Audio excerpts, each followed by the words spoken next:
Treehouse Explorers, Episode 12, The Ink Ocean. The treehouse dipped through thick rolling fog and emerged above a sea unlike any they had ever seen. The ocean below was deep black, shimmering like spilled ink. Waves curled into letters, whirlpools formed question marks. Raindrops fell in punctuation marks from a sky made of parchment. "This place is written," Oliver whispered. Lucy touched the globe. The ink ocean, a sea of stories drifting between finished and forgotten. They landed on the deck of a floating library ship, its sails made of book pages. An old librarian with ink-stained fingers greeted them. "I'm Quill," he said, bowing. "You've arrived just in time. The Inkheart, source of all story, has started to fade. If it goes out, all the tales will blur into nothing."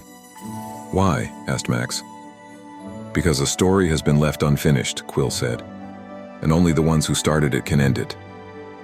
Quill handed them a torn page. It had their names, the beginning of a story that stopped mid-sentence.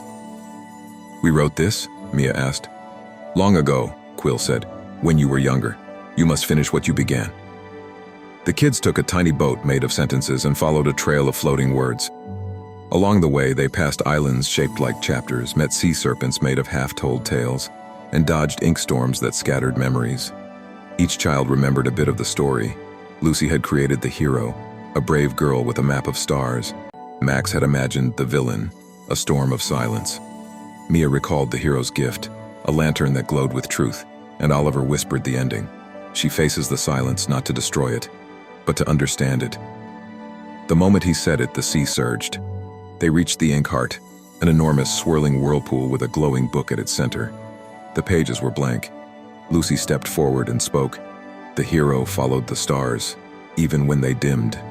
Max added. She met the silence and listened. Mia, she spoke truth, and the lantern lit the shadows. Oliver. And in that moment, the silence whispered back, not in fear, but in peace.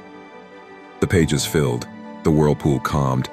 Light spilled from the book, ink turning into glowing waves. Back on the library ship, Quill smiled. "You finished what only you could, and now stories will flow again." As the treehouse rose above the calming sea, Lucy held the torn page. It was whole now. "Some stories wait years to be finished," she said. Oliver nodded. "And they're always worth it." The ink ocean faded behind them, a quiet sea full of words waiting to be read.